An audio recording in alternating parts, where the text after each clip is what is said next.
हिंदी में यूपीएससी की तैयारी से संबंधित प्रोग्राम्स को देखने के लिए सब्सक्राइब करें स्टडी IQIAS हिंदी।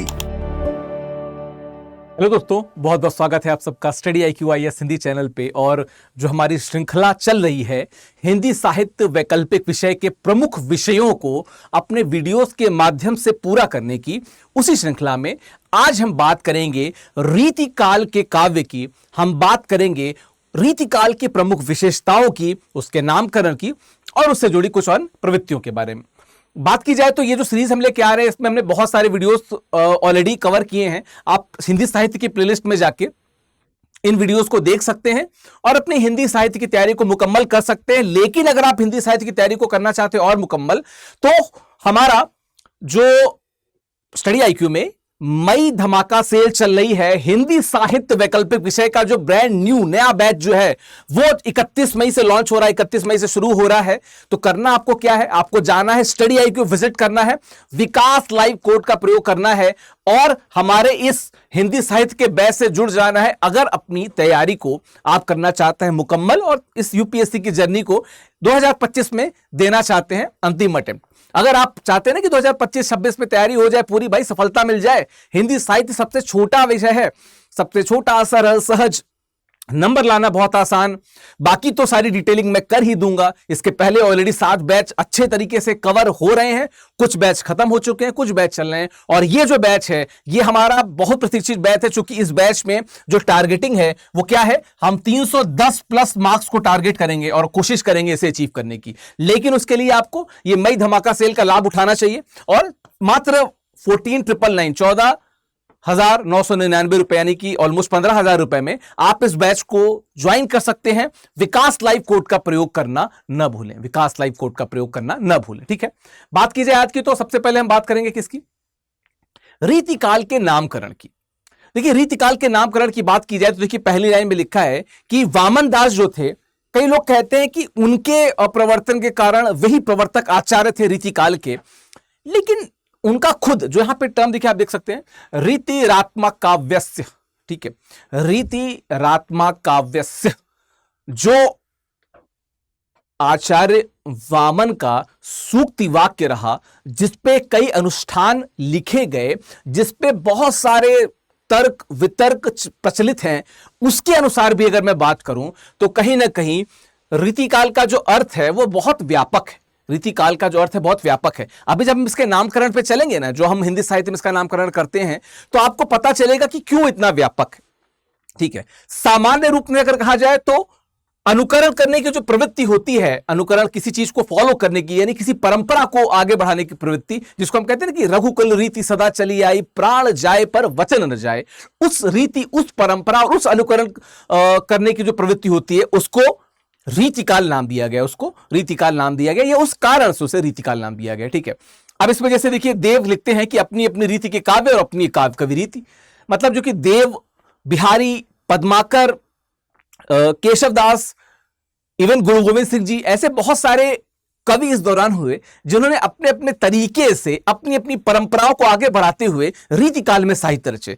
जैसे जब आप केशवदास की बात करेंगे तो केशवदास आपको कहीं ना कहीं भक्तिकालीन जो साहित्य है, खासकर जो राम भक्ति की बात करता है, उसको वो आगे लेके चाहते हैं, जहां पे महिलाओं की दशा आपको बेहतर दिखेगी। जब आप बिहारी की बात करेंगे तो एक से एक अलंकार और एक से एक अलंकरण से भरे उनके दोहे ऐसे लगेंगे कि आगे आएगा भी कि सतसैया के दोहरे, ज्यो नावक के तीर, देखन में छोटे लगे, घाव करे गंभीर। तो कहने का मतलब कि सारे कवि अपनी परंपराओं को जो पहले से चली आ रही उनको ही आगे बढ़ाते हैं। हाँ, यहां पे हम केशवदास का जिक्र जरूर करना चाहेंगे, क्योंकि केशवदास ने लक्षण ग्रंथ नहीं लिखे हैं। कई बार ये बात जाती है कि शुरुआत किससे मानी जाए, कुछ लोग बिहारी से मानते हैं, कुछ लोग अलग अलग कवियों से मानते हैं।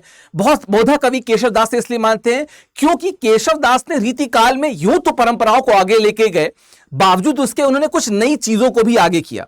ठीक है, जैसे अभी मैंने महिलाओं की स्थिति के बारे की बात की, देखिए बिहारी के साथ यह बात तय है कि बहुत अच्छा उन्होंने काव्य लिखा, उसकी प्रशंसा ग्रियर्सन से लेकर और तमाम विद्वानों ने की है। लेकिन बिहारी के साथ एक बात जुड़ती है कि बिहारी ना बहती गंगा में हाथ धो दिए, और जो अलंकरण की प्रकृति पहले से चली आ रही थी, अलंकारों को प्रयोग करने की प्रकृति, मुक्तकों को लोक रंजक रूप से लिखने की प्रकृति चली आ रही थी, उसको भी वो कंटिन्यू करते हैं। वहीं पे केशव दास के साथ क्या बात आती है कि केशव दास को कहा जाता है कि नहीं, उन्होंने उस प्रकृति को, यस हाँ 30% कंटिन्यू रखा, पर 70% नई चीजों के बारे में बात की। हम केशव दास और बिहारी पे आगे बात करेंगे, अभी बात कर लें इस पे। देखिए ना, बिहारी दास ने भी लिखा है कि काव्य की रीति सीखी सुकबीन सो देखी सुनी बहुलोग की बातें। ठीक है, वही बात जो अभी हमने बात की कि परंपरा से जुड़ी तमाम बातें, जैसे अभी देव ने कही वैसे ही भिखारी दास भी कहे जाते हैं, लेकिन वास्तविकता में नाम से जुड़े जो इसके बातें आती हैं कि क्या क्या नाम था क्या नहीं था।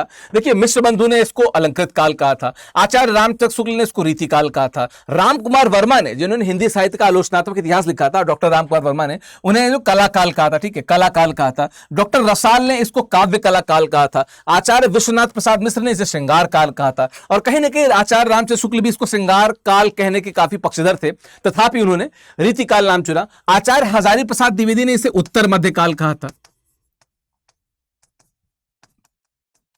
ये तो ऐतिहासिक नाम हो गया, इसका उस काल की विशेषताओं से कोई जुड़ाव नहीं है, तो इस नाम को बहुत ज्यादा स्वीकार नहीं किया जाता है। ये जो 5 नाम है, ये 5 नाम कहीं ना कहीं उस काल की विशेषताओं को भी बता देते हैं। जैसे इस काल में बहुत सारी चीजों को अलंकृत करके लिखा गया, रीत यानी परंपराओं को पालन किया गया। कला, काव्यात्मक कला का बहुत स्पेशल उदाहरण आपको देखने को मिलेगा। दरबारी कला में, दरबारी साहित्य में आपको बहुत सारे स्पेशल उदाहरण देखने को मिलेंगे।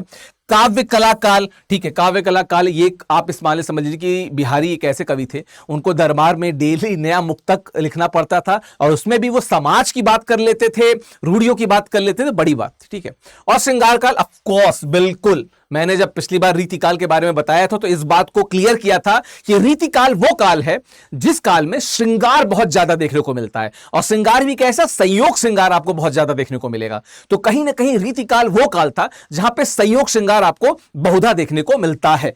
तो ये उसके कुछ नाम है और वो विशेषताएं भी हैं। हालांकि अगर विशेषताओं की बात की जाए तो कुछ और विशेषताएं हैं। कहीं ना कहीं आपको सामंती मानसिकता दिखेगी, और सामंती मानसिकता पे खुद के राजा को वहां पे क्या कहते हैं उसको, कि अलार्म सेट करते हैं बिहारी, और कहते हैं कि जैसे जो कोई कली है, कोई कली शुरुआत में आपको इतनी प्यारी लग रही है कि आप उसके लिए रसास्वादन के लिए उसके पास आप चिपके हुए हैं, वो कली जब फूल बन जाएगी तब आपका क्या होगा। ठीक है, तो इस तरह की बातें वे अपने राजा को भी समझा देते हैं, समाज को भी बहुत सारी बातें बता देते हैं। तथापि एक बात क्लियर है कि जब दरबारी काव्य है तो सामंती मानसिकता आपको दिखेगी। श्रृंगार परक काव्य, अभी मैंने बताया कि संयोग श्रृंगार की बहुधा अभिव्यक्ति वहां देखने को मिलती है। और बात करूं तो श्रृंगार में विशेषता कैसा, एक और चीज, क्रीड़ा परक और भोग प्रधान, और कहीं ना कहीं रीतिकाल के कवियों के साथ ये चीजें बहुधा जोड़ी जाती हैं कि उनका जो श्रृंगार था वो भोग मूलक था। ठीक है, शारीरिक भोग की बात करता था, या इस तरीके के श्रृंगारों की बात करता था। अभी उदाहरण में आपको दिखेगा, भी कई जगह इस तरह के उदाहरण आपको दिखेंगे। ठीक है, कई जगह पे आपको इस तरह के उदाहरण दिखेंगे, और चाहे वो बिहारी हो या अन्य कवि हो, उनके माध्यम से आप रीतिकालीन विशेषताओं और उन विशेषताओं की जो मुख्य या खास बात है जो सिर्फ युगीन या उसी काल में देखी गई हैं, उनको आप समझ सकेंगे। खैर, तो बात क्या है कि सामंती मानसिकता, श्रृंगार परक काव्य, और श्रृंगार भी कैसा, क्रीड़ा परक और भोग प्रधान, क्रीड़ा परक और भोग प्रधान श्रृंगार आपको देखने को मिलता है। ठीक है, और कुछ विशेषताएं, अब जैसे भक्ति काव्य के सामान्य विशेष, सॉरी भक्ति काव्य लिखा हुआ, इसमें रीति काव्य होना चाहिए। ठीक है, यहां पे होना चाहिए रीति काव्य। क्या है, प्रेम क्रीड़ा का धोतक है। ठीक है, प्रेम क्रीड़ा का धोतक है। आप बहुत रीति काव्य में इस चीज को देखेंगे। क्या देखेंगे, कहत नटत रीजत खिजत मिलत खिलत लजियात भरे भवन में करत है नैननु ही सो बात। आप देखिए, कहत, दो लोग हैं, आंखों से बात कर रहे हैं। कायदे में देखिए तो प्रेमी अपनी प्रेमिका से या जिसको पसंद करता है उससे आंखों में बात कर रहा है। भवन भरा हुआ है, भरे भवन में करत है नैनू से बात, लोगों से भरा हुआ है, आंखों से बातें हो रही हैं। क्या बातें हो रही हैं, कहते हैं, ठीक है, मना होता है, रीझने की कोशिश करते हैं, गुस्सा जाते हैं, फिर मिलते हैं फिर आंख खिलते हैं, और फिर शर्मा जाते हैं। ठीक है, कितनी सारी कलाएं आपको, कितनी सारी विधाएं आपको मात्र आंखों के द्वारा दिखाई दी जा रही हैं। इसका मतलब क्या है कि जो प्रेम क्रीड़ा का वर्णन आपको रीति काल में देखेगा, चूंकि श्रृंगार का ही ये काल है, इसीलिए अलंकृत काल कहा जाता है, इसीलिए श्रृंगार काल कहा जाता है।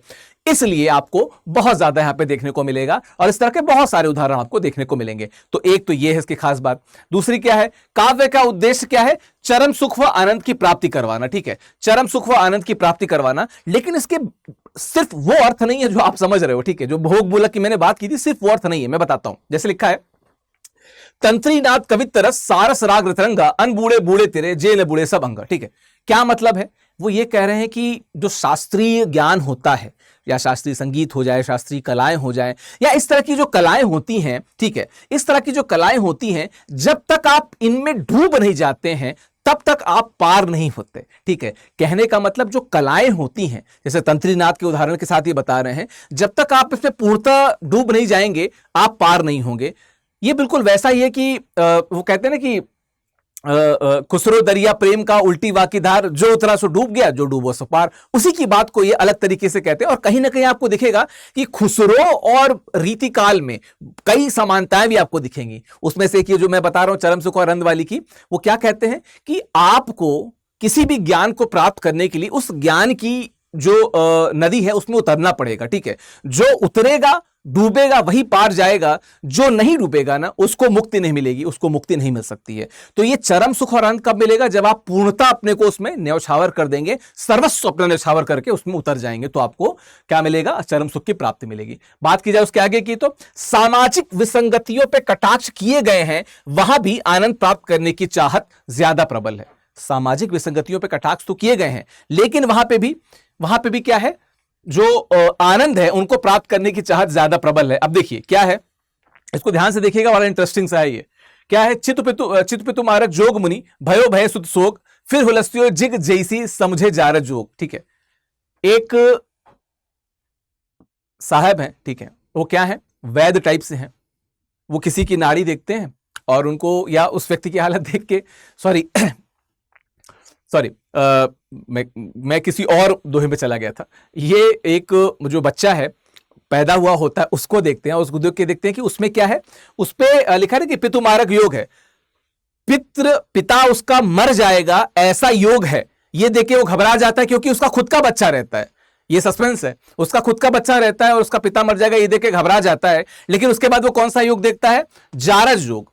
आपने औरस और जारज पढ़ा होगा। जारज मतलब जो नाजायज औलाद होता है और औरस मतलब जो जायज औलाद होता है। तो उन्होंने देखा जारज जोग, तो उन्होंने कहा कि इसमें तो जारज जोग भी है, मतलब कि ये जो बच्चा पैदा हुआ है ये नाजायज बच्चा है। तो नाजायज बच्चा है तो कौन मरेगा, उसकी वाइफ ने जिसके साथ संबंध बनाए होंगे वो व्यक्ति मरेगा। मतलब जो उसका जो असल बाप होगा, ये तो उनके नाजायज बाप हो गए, जो असल बाप होगा वो मरेगा।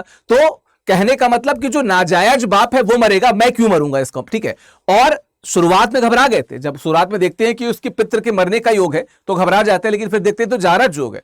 ठीक है, नाजायज औलाद है तो उसका बाप मरेगा, मैं क्यों मरूंगा। ठीक है, जो औलाद का जो फादर है वो मरेगा, मैं क्यों मरूंगा, औलाद ही नाजायज है। तो इस तरीके की चीजें कि एक तरफ से ये वो भी कह रहे हैं कि देखिए कि सामाजिक विसंगतियों पे चोट है कि जायज नाजायज वाली जो बात है उस पे इन्होंने चोट की है, लेकिन साथ में ही कि उन्होंने क्या कहा है कि आनंद भी लगा लिया, उसमें एक ट्विस्ट भी है। ठीक है, वो इंटरवल के बाद जो ट्विस्ट आता है वो ट्विस्ट भी है अगली लाइन में, तो वो भी आपको देखने को मिलता है। और क्या देखने को मिलता है यहाँ पे, ग्रामीण महिलाओं के सौंदर्य वर्णन हेतु इनकी लेखनी गांवों में पहुंचती है।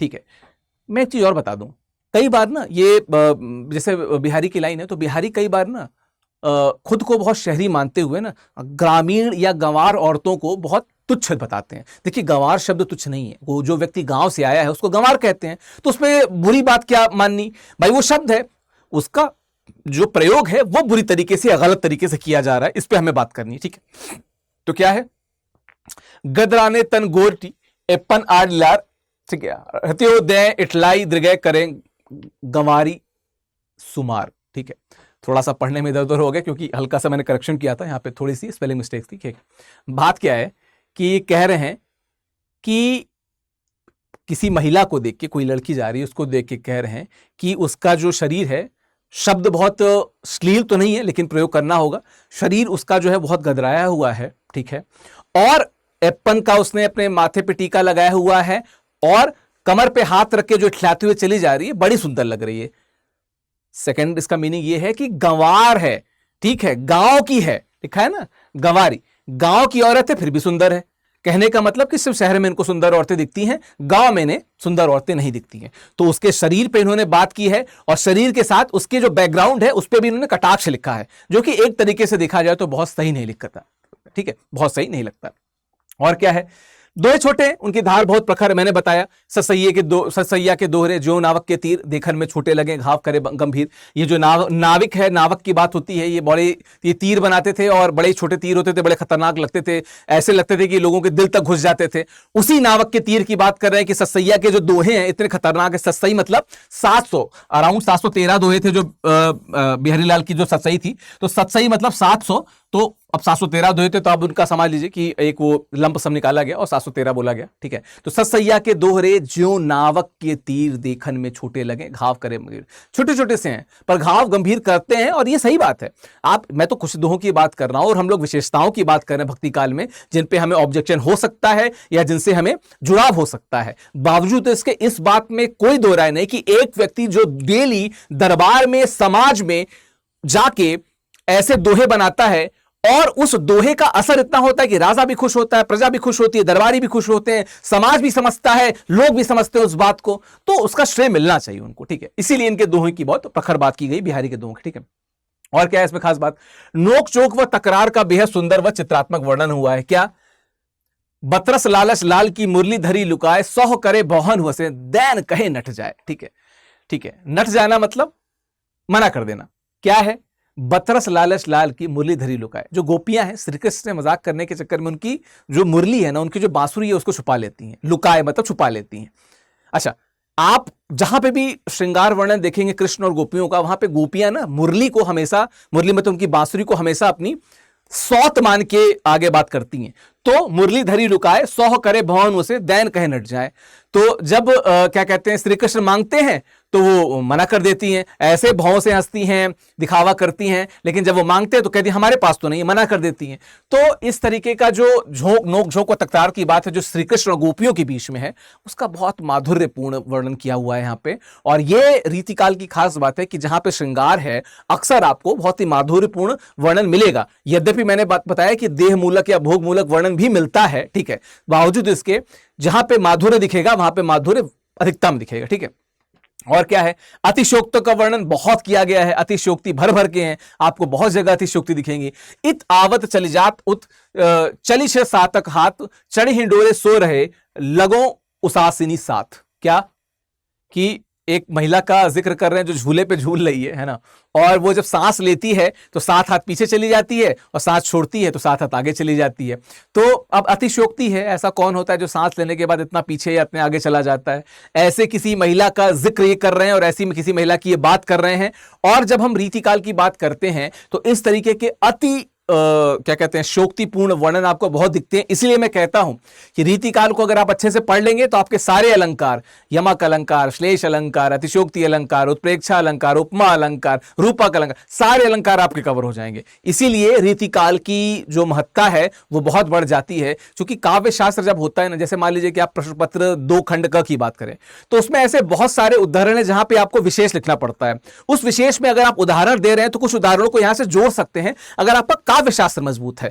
चूंकि आपको बताना होगा कि अलंकार कौन सा है, रस कौन सा है, ये बताएंगे तो नंबर अच्छे मिलेंगे। इसके बताने के लिए आपको काव्य शास्त्र मजबूत करना पड़ेगा। काव्य शास्त्र में अलंकार आते हैं और उन अलंकारों में बहुत सारे उदाहरण आपको रीतिकाल में बिहारी के ही काव्य से मिल जाएंगे, बहुत सारे उदाहरण आपको मिल जाएंगे। इसीलिए बिहारी को इतना पूजा जाता है। बात की जाए उसके बाद की तो ठीक है, ये कुछ विशेषताएं थी। ये मेरा टेलीग्राम चैनल है ऑफिशियल विकास नाम से, स्कैन करके से जरूर जुड़ जाइएगा। इसमें सारी मैं बातों को करता रहता हूं, सारे वीडियो के लिंक डालता हूं, पीडीएफ में डाल देता हूं। बात करूं उसके बाद की जो बात मैंने इसके पहले सबसे पहले बताई थी कि हमारी मई सेल चल रही है, ठीक है, हमारी चल रही है क्या, मई धमाका सेल चल रही है। इसका लाभ उठाना नहीं भूलेंगे आप। विकास लाइव कोड का प्रयोग करके आप हमारे हिंदी साहित्य के बैच से जुड़ सकते हैं।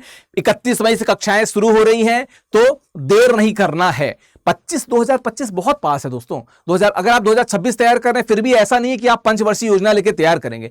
छोटा ऑप्शनल है, अच्छे तरीके से कवर कराया जाएगा। 310 प्लस मार्क्स को हमने फोकस किया है और कोशिश रहेगी कि इस बार पूरे तरीके से हर छात्र के साथ लग के, चूंकि हमेशा से लगते हैं इसीलिए रिजल्ट हमारा हमेशा अच्छा रहा, इसको ही और मजबूत किया जाए। एक परिपाटी तैयार की जाए जहां पे स्टडी IQ से लगातार हिंदी साहित्य के सिलेक्शंस आगे हों, ठीक है। तो मई धमाका सेल 31 मई तक चलेगी। 31 मई तक की हमारी सेल चलेगी और 31 मई से ये कोर्स शुरू हो रहा है दोपहर 1 बजे से। तो विकास लाइव कोड का प्रयोग करना ना भूलें। बाकी हिंदी साहित्य के जुड़े जो अन्य विषय हैं उन पे मैं वीडियो लाता रहूंगा, आप प्लेलिस्ट देखते रहिएगा, उस पर अपडेट आपको मिलती रहेगी।